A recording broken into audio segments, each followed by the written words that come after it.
26% chance to hoist the Lombardi Trophy this February. D. Wood is in the house. I found myself a friend. How we doing? Good to see you. I'm well. How you doing? I'm great. We needed another Super Bowl champ on this set. You look dapper. That's how I know I do. I know I do. That's how you supposed to I look know all what the time. I know I am. You got the memo. You telling me something I already know. Dogs, you know better. What you Dogs, doing wearing them glasses? Why are you wearing them glasses? All of a sudden you studious now? Like, I don't hardly ever see you wearing glasses. Now you want to put glasses on. What's that all about? Man, the eye doctor told me I got to wear these glasses, man. Oh, no. Don't get me started, man. Hey, Don't get me started. Man. Hey, Stephen A., what do you think he's slick? It's past his anniversary. He was expecting a big collection today. That's all it is. I'm passing that collection plate now. You know that. There we go. All right. Go ahead, Molly. Molly, get an attitude with us. Go ahead, Molly. I'm not getting attitude. I just actually like football, and I want to talk about these playoffs, the wild card, divisional round, all of that. Okay, but I'm glad I know about your eye. I'm glad I know about your eye doctor now. So I'm good. We got that out of the way. Stephen A., who's more on upset alert, the Chiefs or Lions? The Lions, and I only say that because I'm giving the Texans zero chance against the Chiefs. Zero. I mean, it was a nice season. You know, they've had a lot of injuries, and we get that. If Dell and Diggs and those brothers were available, I'd feel differently. But no, they don't have a chance against they don't have a chance against the Kansas City Chiefs.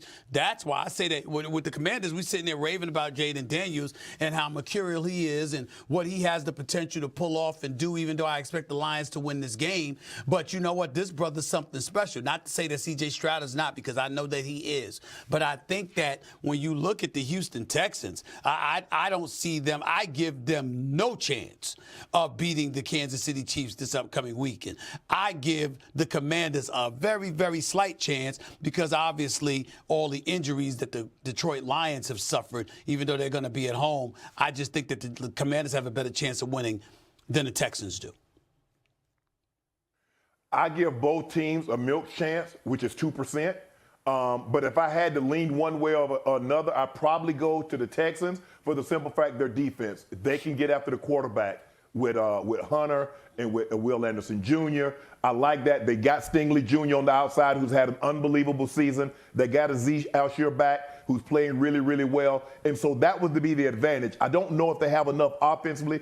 Like you mentioned, Stephen, if they had with Nico Collins and they had a Tank Dell and they had a Diggs, I would say, you know what, Stephen A., because Joe Mixon can run the football so they can play action off of that. But C.J. Stroud has found a little of a turnover bug. And the one thing you cannot do against Kansas City, especially on the road, is turn the football over, because they turn those turnovers into points, and the next thing you know, you get run out of the building. So I don't believe either team is going to get upset, but I would give a slight nod to the Houston Texans, because I believe their defense is slightly better than the Washington Commanders. Yeah, listen, I agree. I think that, first of all, I don't think either road team was going to go in and win against the Chiefs or the Detroit Lions. But I will say, when you watch the Houston Texans, particularly, the game against the Los Angeles Chargers, the one thing that jumped out, watching that game was how much they got after the quarterback. In the playoffs, there's a few things that you need in the playoffs. You need to be, obviously, you got to have a quarterback. You need to be able to run the football, and you got to have guys that can go after and get after the opposing quarterback. The Houston Texans, they got that, okay? Shay Sharp talked about it. Will Anderson Jr., Daniil Hunter. They got premier guys that can get after Patrick Mahomes. The question is going to be, can they get him on the ground? Because Patrick Mahomes is so much of a magician back there in the pocket that it just seems like hardly anyone can get after him. But if you look at the Chiefs, what's their one weakness on their team? It's their tackles on the offensive line. So to me, that's why if I had to pick one, I would go with the Houston Texans for that specific reason only. I can't knock what y'all saying, because you're talking about the ability to get at the quarterback, but I'm thinking about a guy like Patrick Mahomes finding a way. And then I'm looking at Houston's offense, and I'm wondering what they're going to do against Kansas City's defense, and I don't have that much faith. Whereas I look at the Commanders, you look at the Lions with their plethora of injuries, what's one of the things that they've been susceptible to? They've been susceptible to a mobile quarterback this season. And I think that you've got to pay attention to that when you take into account Jayden Daniels. That's why I'm at where I'm at with that. All right. Can't find a way, make a way. Coming up, a big update out of Big D surrounding the future of Mike McCarthy. We're talking your Cowboys, Stephen A. Don't miss this after. Lamar Jackson, Josh Allen. They've gone head-to-head as starters 4 times in their careers. Yes, that includes the postseason. Their teams have split those 4 games. It's going to be the 4th time that the first and second team All-Pro quarterbacks will meet in the divisional round or earlier since 1970. First team, Lamar. That game's going to be awesome. We can't wait. It's going to be a movie in Buffalo as we have moved to the big wall to welcome in Damian Woody. Coach is here with us. D-Dub, I want to start with you. Lamar Jackson, Josh Allen, you alluded to it earlier in the program, but in case the folks missed it, who do you trust more in this situation, Lamar or Josh? Yeah, listen, I think the question was worded a little differently. You know, the first time. I'm gonna say Josh Allen as the guy, the quarterback that I trust more. I just think when you look at Josh Allen, in the postseason, the way he's able to throw on his cape in these games, and his ability to run the football, especially in the red zone and scoring touchdowns, has just been fantastic. A lot of these games in the postseason, when the Buffalo Bills have lost, it hasn't been because Josh Allen's played bad. Mm-hmm. It's been other areas. So for me, I'm going to get a slight edge to Josh Allen. He's been terrific, Josh Allen. I mean, he's a one-man band. Yeah. There's no doubt about it. He runs, he throws, he does everything for this offense. But when you look at what they're facing, what Josh Allen and his defense is going to face, that defense, how do you stop Likely and Andrews along with Henry? This is how the Baltimore Ravens work. But I'm even talking about Lamar Jackson. That's a whole different issue. But how do you stop these 2 tight ends? These tight ends are difficult to deal with all of a sudden. Likely and Andrews, you don't hear a lot about him, you hear a lot about Henry, but they're the ones that keep moving the chains. And so Buffalo better have answers for those 2 guys. And we'll see if they get Zay Flowers back as well. Remember, they didn't have their stretch-to-field threat in that win here in Wild Card Weekend. Buffalo opening as a 1-point favorite. Coach, Damian, stay close. Wild Card Weekend wrapping up tonight. Sam Darnold and the Vikings facing Matthew Stafford and the Rams. That's in Arizona. Remember, this one was moved because of the wildfires in the LA area. Monday Night Countdown, 6 Eastern. Then our mega cast coverage begins at 8 Eastern on ABC, ESPN, and ESPN Plus. And Peyton and Eli are back with their Wild Card Manning cast, 8 Eastern, ESPN2 and ESPN Plus. Now, we're going to take you back. This is October. It's week 8. Vikings and Rams from LA. Matthew Stafford, he didn't microwave, he didn't air fry, he absolutely cooked. 279 yards, 4 touchdowns, completing passes to 9 different receivers, including Puka Nacua, caught 7 balls for 106 yards. Rams did whatever they wanted offensively. 107 yards on the ground as well in a 30-20 win. I say all that to say this, Coach. How worried are you for the Vikings that we could see a repeat performance from Matt Stafford? There's no doubt about it. We think about Matthew Stafford, what he's accomplished in playoff competition, 8 playoffs. But remember, he's won a Super Bowl. In playoff competition, he's thrown 15 touchdown passes. So now, they're healthy on offense all of a sudden, this Ram group, right? And we kind of fall asleep on the Rams because they're out there. We don't talk a whole lot about them. But all of a sudden, Matthew Stafford in playoff competition, you don't want to deal with this guy. Yeah, listen, everything Coach talking about is absolutely correct. I always say if they're on the NFC side, if there's one quarterback that would make me nervous, if I'm the opposition, it's the Rams and Matthew Stafford because of what he's been able to do, especially in the postseason. Yeah. I'm picking the Minnesota Vikings in this game, but trust me, I don't feel comfortable about it right now because of that guy, number 9. Okay, let's spin it forward, Coach. Who gives the Eagles more problems, the Vikings or the Rams? I would say the Rams. Okay. Because of what Matthew Stafford can do from the line of scrimmage. Sure. He's the best quarterback in the National Football League doing this, reading your mail. He Okay. can read your mail. Okay. He understands. He's done it long enough. He looks at your defense and goes, okay, you're going to do this. Here's where I'm going with the football. Yeah. So, that's the process of Matthew Stafford. Not only is he a talented guy, but he has the ability to read your mail. Yeah, I'm going to go Minnesota.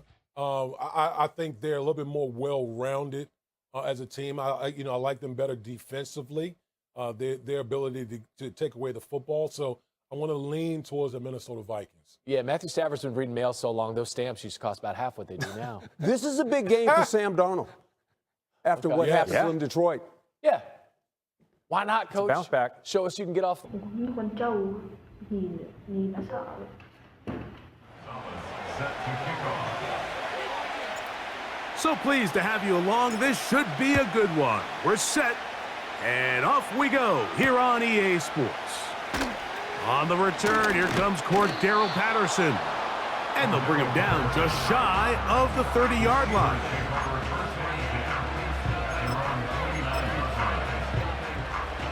So they come to the line for first down and 10.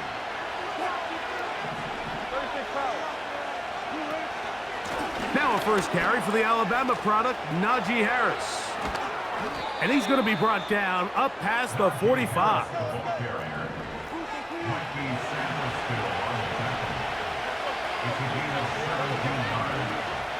On first down, right back to Harris. And he'll get forward for a couple. It's second down.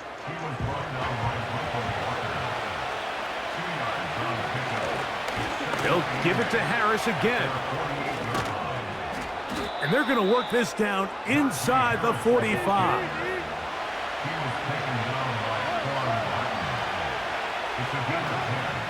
Another run here with Harris.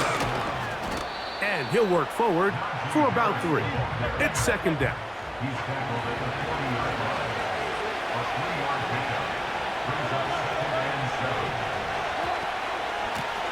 Gonna run out of the gun, and here's Harris. He'll pop this ahead for about 4, but it will set up third down.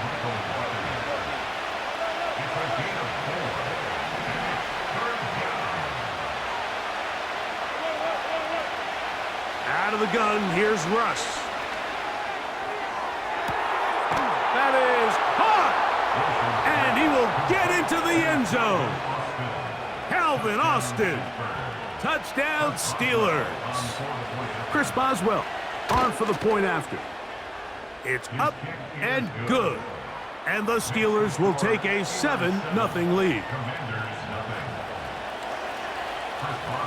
Boswell now following the touchdown. Back out to kick this one off. This kick is fielded in the end zone, but no move to bring it out. It's touchback, and that ball will come out to the 30-yard line.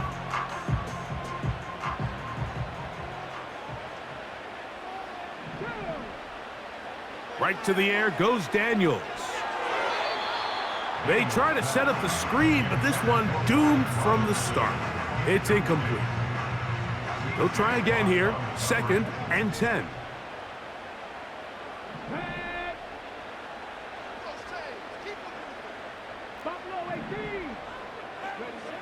Operating from the gun, it's Daniels.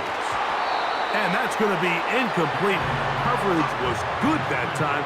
The contact jarring the ball loose and forcing third down. Luke McCaffrey, the intended receiver. Now it's going to be third down.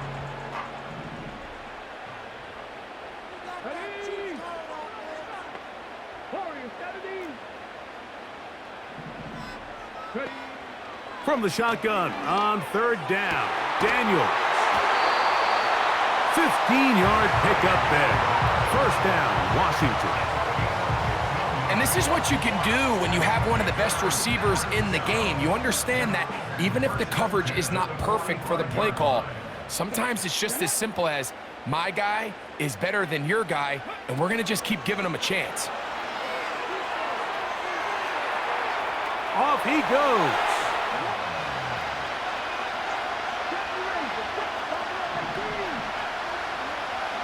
Now on third and forever, he'll look to throw. Slings this deep from McLaurin. And he bats it away, and it falls down incomplete. Trying to get something positive to happen here before the break, and they sure need it. They went for the big one, but it winds up incomplete.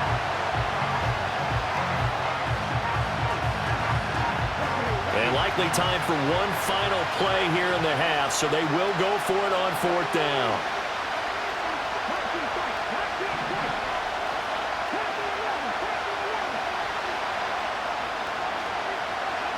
A final shot before break.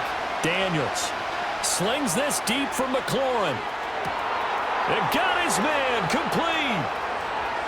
He's to the 15. And he's in for the touchdown. Because it is so simple. It's something that these two have done and thrown together for years and years. Maybe not to each other, but since Pop Warner. They've been running the go route. Just run right by him, and if you're even, you're leaving, and I'm going to drop it right over the top. Now to throw.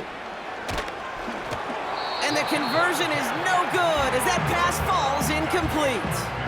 Going to be a little armchair quarterback after that call. Looked like the defense knew exactly what was coming. Well, time making this all but impossible, but they're going to try for the onside kick here anyway. And this is going to be covered up by the Commanders. That should just about lock up the win.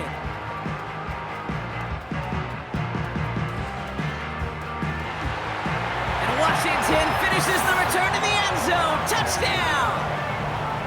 The Commanders picked up the fumble and ran it home. He gets it to go, and the Commanders will move out to a 14-7 lead.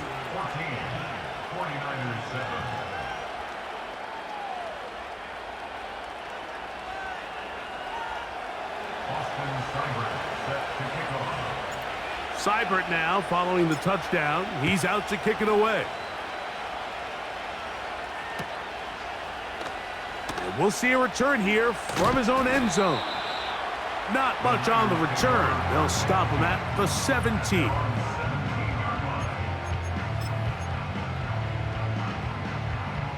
Boy, some bulk in the formation on that right side here for 1st and 10. A play fake. Now it's I fumbled the football. And the defense has it. And there it is. The defense comes up with the big... Robinson will score. Touchdown, Commanders.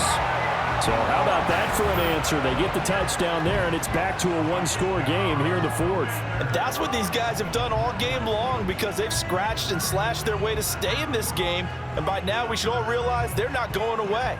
Now the pressure again swings to their defense because they're going to need to find some way to get the ball back. All right, now a big two-point conversion attempt still to come.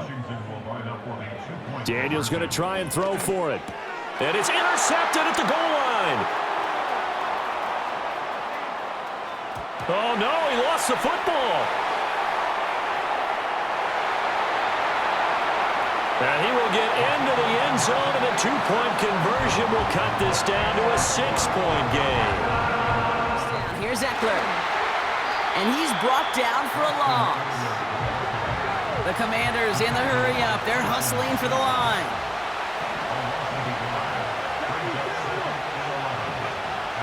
To throw.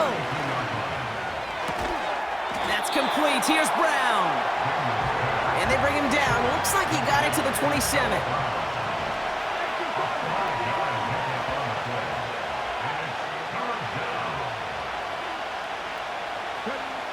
Here he is to throw. Someone got a piece of that downfield throw, but it is caught anyway.